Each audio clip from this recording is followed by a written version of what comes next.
السلام عليكم ورحمة الله وبركاته. ازيكم يا حبايبي، عاملين ايه؟ اللهم صل وسلم على سيدنا محمد. اللهم صل على النبي. بسم الله الرحمن الرحيم. الايام دي الليمون رخيص، فهنعمل اللهم صل على النبي ليمون جميل اهوت. بسم الله ما شاء الله. غسلته وبديه. طبعا انا غسلته. هنعمل ليمون مخلل، وان شاء الله هجيب برضو اعمل ليمون معصفر بامر الله، وهوري لحضراتكم برضو. اللهم صل على النبي. طبعا انا ان شاء الله هاخد غلوه واحده بس، واتني مفضياه. افضي ميته خالص واحط له، الفه بقى بالشطه والملح، وهو سخن كده اعبي في البرطمان واحط له شطه خضراء. وطبعا هوريه لحضراتكم. ده هيبقى مخلل، اللي هو الليمون اللي هو ايه العاده. لكن انا ان شاء الله هجيب برضو الليمون، هوريلكم برضو الليمون المعصفر، وهوريه مع حضراتكم ان شاء الله. يا دوبك خد غلوه كده ميه، يا دوبك غلت يا دوبك كده، والتاني بتطلعيه على طول اهو. بسم الله ما شاء الله. اللهم صل على النبي. بتنزليه تفضيه بس من الميه بتاعته كده اهي. التاني يا دوبك بتصفيه من الميه عشان الفه بالملح والشطه، مفيش اكتر من كده اهو. طبعا انا هفضيه كله بالنظام ده، وهرجع لكم تاني يا حبايبي وانا بحبيه في البراتين. طبعا احنا جبنا شطه، هي بتحطها طبعا عايزاها بتحط له شويه شطه، وبتغيريش عليه ولا اي حاجه. طبعا هو بيتسلق بيقعد اسبوع بس ويحلو لوحده اهو. تحط له شطه على قد الايه، يعني ما تخلوش حراق قوي. وادي ملح اهو. بسم الله الرحمن الرحيم 100%. طبعا انا هعمل برضو الليمون المعصفر، هجيب عصفر كده هعمله قدامكم برضو. معايا شطه برضو هحطها في قلبيه. طبعا ايه لما اجي اقلب اهو،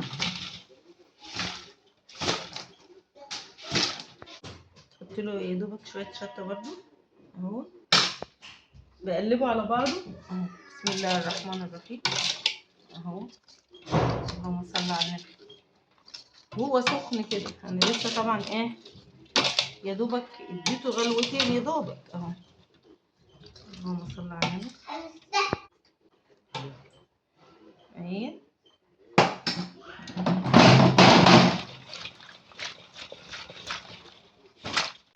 هعبيه في البرطمان كده، هو سخن. بسم الله. هعبيه، احط مثلا الليمون كده، هو هيسرد ميته. هسيبه مش هحط له ميه، هيسرد ميته من السخونيه. طبعا ايه بحطه هنا كده وهو سخن كده اهو. الملح بتاعه كمان بالشطه اهو. بحط ايه شطه، بحط له شطه كده اهو. بيتخلل معاه عادي. ده يعني اسبوع ونص كده وتاكليه زي العسل. يعني ايه مش بيبقاش مر ولا اي حاجه اهو. طبعا انا ايه حطيت الشطه اهي. حط الشطه اللي انت عايزاها اهو. بسم الله. عشان سخن يعني. طبعا انا هعبيه، هيسرد ميته عشان هو سخن. مش هحط له ميه. لما يخلص خالص ويسرد الميه بتاعته، ان عايز احتاج شويه ميه بحط له شويه دقه شطه وحبه ملح بزود. بس انا هسيبه لغايه لما بالسخونيه ايه هيخر الميه بتاعته اهي. هعبيه وارجع لكم تاني يا حبايبي. رجعت لكم تاني يا حبايبي.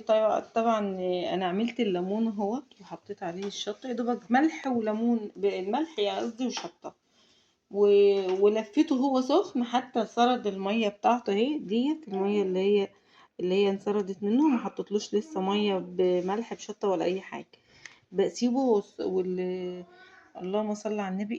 الصهد بتاعه البخار بتاعه بيفضل يعمل، اسيبه يوم كامل لغايه ما يسرد الميه بتاعته. اخر حاجه مثلا فضل شويه بحليله مثلا حبه ملح بشويه دقه واحطه. بسم الله ما شاء الله. اللهم صل على النبي اهو. طبعا انا هعمل معاكم برضو الليمون المعصفر وهرجع لكم تاني يا حبايبي. طبعا ده بتسيبيه اسبوع او اسبوع ونص بكتير، واسبوعين، ولا تغيري عليه ميه ولا اي حاجه ينهاري معاكي. طبعا بتسيبيه بيحلو لوحده وبيبقى زي الزبده. هوريه لحضراتكم وهرجع لكم تاني يا حبايبي. ورجعت لكم تاني يا حبايبي. طبعا انا سلقت الليمون التاني اللي يتاكل على طول، اما الليمون المعصفر ده بيقعد معاكي للسنة، في رمضان في اي وقت بص بيقعد بس شهر كده ولا فترة كده، تبص تلاقيه زي العسل. انا بعمله التاني، اديته غلوة ولفيته بالشطة بالملح. طبعا ده يا دوبك هقطعه، بعمله فتحات بأربع، يعني الليمونة بحالها كده اوريها لكم. طبعا انا جايبه عصفر اهو، بسم الله الرحمن الرحيم، عليه حبة البركة، بس حبة البركة مش كتير يعني. جايباه من عند العطار. ودي دقة شطة، دي دقة شطة وملح، والخلطة بتاعته يعني اللي هو بتاعة العصفر. هنقلب طبعا العصفر اللي هو خلطة العصفر اللي هو الليمون المعصفر ده بالشطة بالملح اهو. بسم الله الرحمن الرحيم، اللهم صل على النبي. وطبعا اجيب الشطة اللي انا عاملاها دي بالملح. طبعا احنا بنقلب المكونات كلها على بعض كده، العصفر طبعا حبة البركة السمرة اهيت، والدقة الدقة يعني وكده اهي. بسم الله الرحمن الرحيم، اللهم صل على النبي. طبعا انا قلبت الخلطة كلها، تحط حبة زيت اهو. وطبعا عاملة عصير ليمون، انا بجيب شوية عصير ليمون من اللي انا عصراه ده، بزوده كده، بحط له حبة. طبعا هحط الباقي في الخلطة بالمية بالملح دقة شطة برضو. هقلب الخلطة دي كلها كده زي العسل اهي. بسم الله الرحمن الرحيم، اللهم صل على النبي. طبعا انا هقلبها هي ماشي. بعد ما اخلصها طبعا معايا، اللهم صل على النبي، برطمان اهو. انا جايبه برطمان هعمل فيه البرطمان ده اهو. دلوقتي انا قطعته هو 3/4 كده زي الليمونه اهي. بسم الله الرحمن الرحيم اهي. يا ما توصلش للحرف اللي تحت، التاني ماسكاها اهي، التاني جايباها كده 4/4 اهي، يا دوبك تبقى ماسكه من تحت كده. هوريك واحده تانية كمان اهي. بسم الله الرحمن الرحيم، اللهم صل على النبي اهي. طبعا بعمله كله بالنظام ده واحشيه اهي. بجيب بقى الدقه اللي انا عاملاها. طبعا انا بحشاها كده بالعصفر، والتاني ماسكاها اهي، عاملاها بالخلطة اللي احنا عاملينها الجميلة دي. واحطه بقى في البرطمان كده، بسقطه في البرطمان كده اهو، واتني ماسكة برضه اهو لغاية ما اخلص كل الكمية دي. طبعا انا بحط طبعا الكمية دي كلها، واحط بعد ما اخلص طبعا الكمية دي بحط له بقى شوية شطة. انا طبعا بتحشيه اهو. بسم الله ما شاء الله اهو. والتاني حطاه هنا، بتجيبي شوية شطة حلوين كده، خلاها جميلة برضو اهي. بتفضلي تعملي رق شطة، عايزة تعملي جزر بس مكانش عندي جزر، فعايزة تحطي فلفل هو شطة اهو. طبعا انا بعمل الكمية دي اهي. بسم الله الرحمن الرحيم، اللهم صل على النبي. بعملها كده، واجيب الليمونة كده، هفضل على كده لغاية ما امليه كله. واجيب القشر بقى خالص، القشر اللي انا عصره الليمون بتاع الليمون ده، اتني اجيب القشر وحطاه على الوش، وهوريه برضه لك. واحط بقى الميه بملح بالدقه اهو في الاخر خالص لما يتملي، وميه بملح بدقه كده بشطه، واتني ملياه، واتني مغطياه. ده الليمون المعصفر، واحط له شويه خل. طبعا انا هوريه حبه زيت على الوش اهو. طبعا ورجعت لكم تاني يا حبايبي. طبعا انا ده اديته غلوه اهو، بيتاكل على طول، ما بيغيبش اسبوع، ما فيش تاني اسبوع وتاني تاكلي منه زي العسل. طبعا انا شرط توم بيديله طعم وبيخليه احلى. بتحط هنا مثلا فصين كده 3 توم حلوين كده اهو. وتحط هنا برضو بسم الله الرحمن الرحيم اهو بسم الله.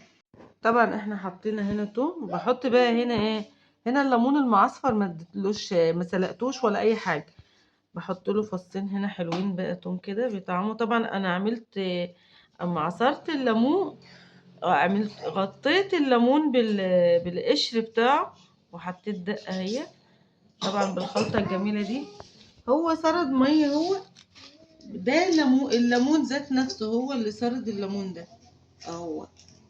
بقى اكمله بقى بالميه ازاي، هنا بقى حاطه هنا هو ملح وليمون ودقه هنا في الخلطه دي. طبعا انا كنت عصره ليمون هنا اهو بحط عليه اهو، بحط الليمون ده. بسم الله الرحمن الرحيم، اللهم صل على النبي. مفيش احلى من كده والله اهو. وحاطه ملح وليمون والدقه، بقيه الدقه وكده اهي. بنزل عليه هنا، بكمل الايه البرطمان. بسم الله الرحمن الرحيم اهو،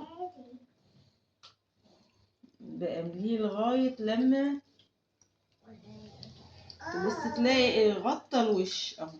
بسم الله الرحمن الرحيم، اللهم صل على النبي اهو. طبعا بعد ما هو نزل الميه بتاعته اهي، طبعا انا عاملاه بالملح والشطه والدقه بقيه اللهم صل على النبي خلطه اللي هو اللي انت بتحطيه اللي هو الشمر والحاجات دي، خلطه العصفر يعني بتاعت الليمون المعصفر. طبعا انت ايه بحطيته اهو ماشي. ده القشر اللي انا حطيته اهو، بتغطيه كده عشان ايه لو عامل ريم ولا اي حاجه. بتحط له حبه زيت كمان، تحط له حبه زيت اهو اهو، ولا يعمل اي حاجه، يبقى زي العسل. بسم الله ما شاء الله. عايزه تحط هنا برضو شويه زيت صغيرين خالص كده. ده بيتاكل على طول اسبوعين وتبص تلاقيه، ولا اسبوع ونص بص تاكلي منه زي العسل. او بتحطيه بتاكلي منه، لكن ده بيغيب مثلا 3 اسابيع شهر إيه عشان ما سلقناهوش، بيقعد معاكي للسنه.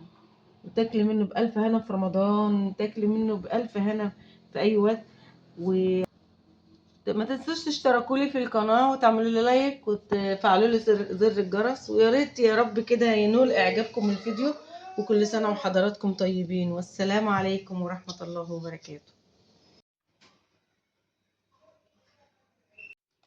ورجعت لكم تاني يا حبايبي. طبعا الليمون اتخلل اهو بقى زي العسل. بسم الله ما شاء الله، اللهم صل على النبي.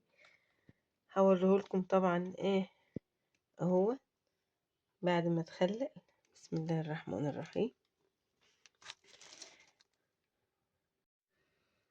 طبعا المخلل بعد ما حلو بقى زي العسل. بسم الله ما شاء الله، اللهم صل على النبي. طبعا الليمون المعصفر اهو. بسم الله الرحمن الرحيم، اللهم صل على النبي. طبعا الليمون اللي انا كنت حطاه ده القشره حلو كمان اتخلل الرخر اهو. بسم الله ما شاء الله. بسم الله الرحمن الرحيم. طبعا انا هطلع لكم اهو حتى المخلل العادة اللي مش متعصفر اهو. بسم الله الرحمن اهو، مش متعصفر اهو. هفضلكم طبق المخلل بعد ما حلو. طبعا الليمون المعصفر اهوت والليمون العادة هوريه لحضراتكم اهو. بسم الله الرحمن الرحيم، اللهم صل على النبي. معلش انا ماسكه الكاميرا التليفون اهو. وطبعا الليمون المعصفر اهو. بسم الله الرحمن الرحيم. يا رب الفيديو مفيش احلى من كده والله. يا رب الفيديو ينال اعجابكم ان شاء الله. وما تنسونوش في اللايك وتشتركوا لي في القناة عشان يوصل لكم كل جديد ان شاء الله. يا رب ينول اعجابكم كده الفيديو، واكون عند حسن ظنكم ان شاء الله. ومفيش احلى من كده، والف هنا وشفا، وكل سنة حضراتكم طيبين. السلام عليكم. لا تنسوا الاعجاب بالفيديو والاشتراك في القناة تشجيعا لنا لنستمر بنشر المزيد ان شاء الله.